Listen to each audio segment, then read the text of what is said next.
To act, I want to express myself, क्योंकि मेरा हमेशा से शौक होता था। मैं अम्मी के दुपट्टे लेके साड़ियाँ बांध के सारे इंडियन गानों पे, बॉलीवुड के गानों पे एक्ट करती थी, शीशे के सामने तैयार होना, makeup and all of that.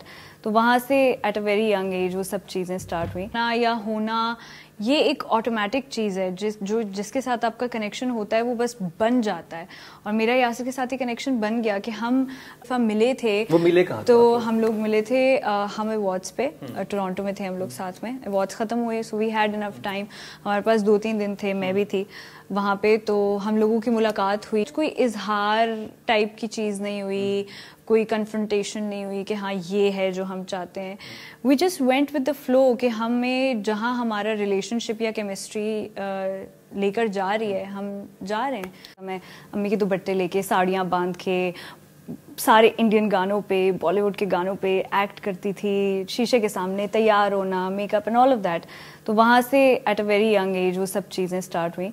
But मैं स्कूल में ही थी, 10th में ही समझते हैं, क्योंकि हमारे सामने बस ये था कि बेटी एक्टिंग करना चाहती है या एक्सप्रेस करना चाहती है और इस तरह की उसकी ख्वाहिश है और वो इसको पूरा करना चाहती है, बस ये कुछ चीज़ें थी हमारे दिमाग में। तो मतलब मैं एक्ट्रेस बनेगी। मतलब मैं बहुत नौटंकी बाज टाइप तो थी हमेशा से, तो अम्मी को वो तो था शरारती और उस तरह की।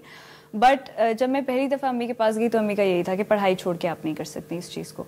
तो मेरी अम्मी एक पार्लर में काम करती थी और शुरू में, और वहाँ की जो ओनर थी उस टाइम पे लाइक अराउंड 8-9 years बैक से कि आप ब्राइडल कॉम्पिटिशन्स के आप मेकअप करें और कौन जीतेगा, और ये जो पार्लर से आती थी ख़वातीन और वो सब, तो वो कंपटीशन में हिस्सा लेती थी और जो जजेस होते थे वो इंडस्ट्री के होते थे। तो एक शो था, उसमें उन्होंने कहा कि भाई मुझे मॉडल चाहिए। तो मैंने कहा मैं चलती हूँ। मैंने अम्मी से बोला, अम्मी जानती भी थी उनको, तो अम्मी ने कहा अच्छा ठीक है चली जाए। और अम्मी साथ भी थी, तो वो थी, और उसमें जजेस थे वकार थे, वकार हुसैन वदूद, वकार भाई, और 2-3 और भी 2 जजेस थे। उसमें मैं चली गई और उसमें वकार भाई ने मुझे देखा, and I don't know what he saw in me, but he offered this thing कि मैं तुम्हें रेफर कर सकता हूँ एक एजेंसी में, so if you want to pursue this, कि तुम करना चाहती हो ये, मतलब इस इंडस्ट्री में आना चाहती हो। तो मैंने हमेशा से वो माहौल देखा है, मोहल्लेदारी देखी है, और एक फ्लैट देखा है कि इस कमरे से आप निकले तो फ़ौरन इस कमरे में आ गए, और मतलब ओपन किचन, छोटा सा कॉम्पैक्ट, हर कमरे में बाथरूम नहीं है टाइप वाला। डू समथिंग, क्योंकि वो हार्ड वर्किंग और काम करने वाली, सिर्फ घर में बैठने वाली ख़वातीन में से नहीं थी हमेशा से। तो उनका हमेशा ही था कि मैं कुछ ना कुछ बस करती रहूँ। Pride, we were so proud of her कि यार ये एक ऐसी चीज़ करना चाहती हैं जो किसी ने सोचा भी हो तो इतनी हिम्मत ना की हो कि यार अब मैं इसको करूँ। तो मुझे इस चीज़ की बहुत खुशी थी, और आप ही को भी थी, कि मतलब आपने 10 दिन का एक स्पेल किया, then you are getting into another character, कपड़े भी अलग, सब चीज़ें अलग, और फिर आप एक अलग कैरेक्टर में चले गए हैं।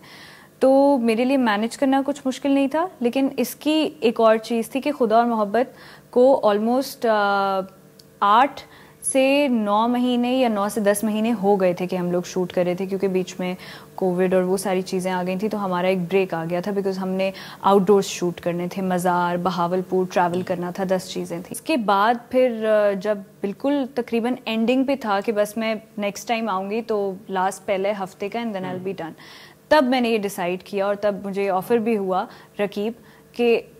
फिर मैंने बोला कि अच्छा ठीक है, मैं 1 महीने का गैप ले लेती हूँ, और फिर हमने एक साथ किया। रकीब वाज लाइक मैंने ज़िंदगी की सबसे जो जल्दी शूट होगी ना, वो मैंने रकीब की है। वो 1 महीने का स्पेल था, उसके बाद 1 हफ्ते का था, and then I was done with it.